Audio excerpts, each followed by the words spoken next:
సుమన్ టీవీలో మీ personal and business promotions కోసం కింది నెంబర్కి కాంటాక్ట్ చేయండి. ఈ మధ్య అంటే ఒకప్పుడు గతంలో వినేవాళ్ళం ఈ అంటే 70 ఏళ్ళకో 75 ఏళ్ళకో బ్రెయిన్ స్ట్రోక్ రావడము, లేదంటే బ్రెయిన్ డెడ్ అయ్యి మనిషి చనిపోవడము, లేదంటే లెఫ్ట్ సైడ్ స్ట్రోక్ అనేది రైట్ సైడ్ స్ట్రోక్ డిఫరెంట్గా వింటూ ఉన్నాను. బట్ ఈ 20th సెంచరీ ఏదైతే 21st సెంచరీలో ఇది మరీ దారుణంగా ప్రతి ఒక్కరికి 40 years నుంచి స్టార్ట్ అవుతుంది. అంటే ఏజ్ లిమిట్ లేకుండా ఈ బ్రెయిన్ స్ట్రోక్ అనేది వస్తుంది. అసలు దేని వల్ల సార్? అది ఫుడ్ హ్యాబిట్స్ వల్ల అంటారా? అసలు ఇవి నిజంగా కంట్రోల్ చేయగలమా? లేదంటే ప్రతి ఒక్కరు అసలు ఒక హ్యూమన్ బాడీ ఎప్పుడు ఇర్రెస్పాన్స్ అయిపోయి పాడైపోతుందని భయంతో బతకాల్సిన పరిస్థితి అయితే ఉంది. దీన్ని అసలు ఏ విధంగా అధిగమించచ్చు సార్? స్ట్రోక్ ఇన్సిడెన్స్ పెరుగుతుందండి. 21st సెంచరీలో స్ట్రోక్ ఇన్సిడెన్స్ డెఫినెట్గా పెరుగుతుంది.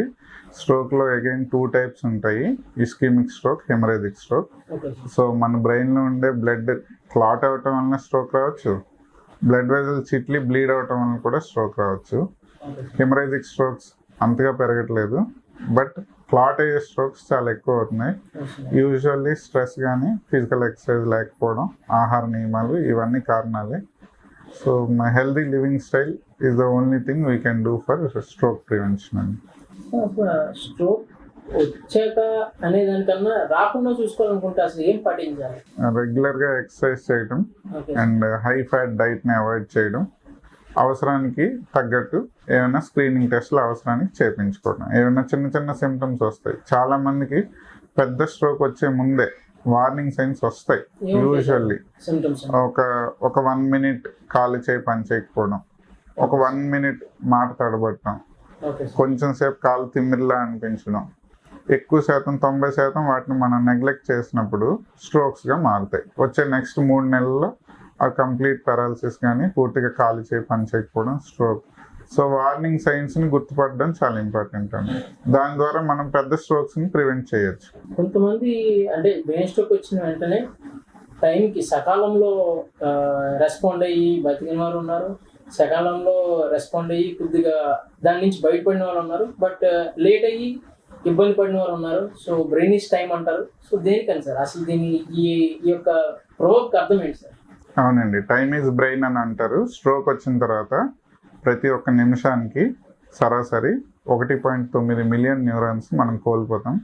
Each 1 minute delay will lead to approximately 2 million neurons loss. So మన బ్రెయిన్లో చాలా ఎక్కువ న్యూరాన్స్ ఉంటాయి. ఈచ్ అవర్ స్ట్రోక్ వచ్చినప్పుడు, పక్షవాతం వచ్చిన తర్వాత ఫస్ట్ 3.5 hours గోల్డెన్ పీరియడ్ అని అనుకోవచ్చు మనం. ఆ 3.5 hours ఒక ఇంజెక్షన్ ఇవ్వడం ద్వారా బ్రెయిన్లో ఉండే క్లాట్ని మనం ఒక 1 day కరిగించేసేయచ్చు. అదే 3.5 hours ఆ విండోని మనం మిస్ అయితే, for example patient 8 hours, 12 hours, 24 hours మనం చూస్తే పెద్దగా ఇంజెక్షన్ ద్వారా ఇంప్రూవ్మెంట్ ఉండదు.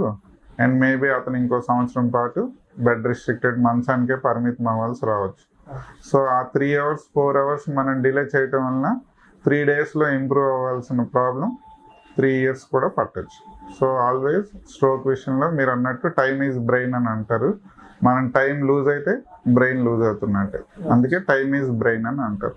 స్ట్రోక్ విషయంలో నైట్ 2కి, 3కి, 4కి ఎప్పుడు వీక్నెస్ వచ్చినా వెంటనే దగ్గరలో ఉండే హాస్పిటల్ని సంప్రదించడం చాలా అవసరం, చాలా యూజ్ఫుల్ కూడా అండి. ప్రతి ఆర్గాన్కి, ప్రతి ఒక్క మనిషిలో ఉన్న ప్రతి పార్ట్కి ఒక ఎక్సర్సైజ్ ఉంటుంది. అలాగే బ్రెయిన్కి ఎక్సర్సైజ్ ఉందంటారా? బ్రెయిన్కి ఎక్సర్సైజ్ ఉంటుందండి. కొన్ని రీసెర్చ్లో ఉదాహరణకి ఎక్కువ లాంగ్వేజెస్ మాట్లాడటం, multilinguistic capacity will delay the dementia onset అని అంటారు. అంటే మనకి మతిమరుపు రాకుండా ఆపటానికి 1 కంటే ఎక్కువ లాంగ్వేజ్ మాట్లాడడం హెల్ప్ చేస్తుంది. ఇదొక ఉదాహరణకి చెప్తున్నాను. సేమ్ రివర్స్లో కూడా అనవసరమైన విషయాల్ని వదిలేయటం వలన కూడా మెమరీని పెంచుకోవచ్చు. సో బ్రెయిన్ ట్రైనింగ్ మీరు అడిగినట్టు ఇదేనండి. అంటే అవసరమైన వాటిని గుర్తుపెట్టుకోవడం, అనవసరమైన విషయాల్ని వీలైనంత వరకు విడిచిపెట్టడం. థర్డ్ థింగ్, వీలైనంత ప్రాపర్ స్లీప్కి మనం ఇంపార్టెన్స్ ఇవ్వడం. స్లీప్ అనేది ఈ రీసెంట్ టైమ్స్లో 11 o'clock, 12 o'clock, 1 o'clock is also sleep routine time అవుతుంది.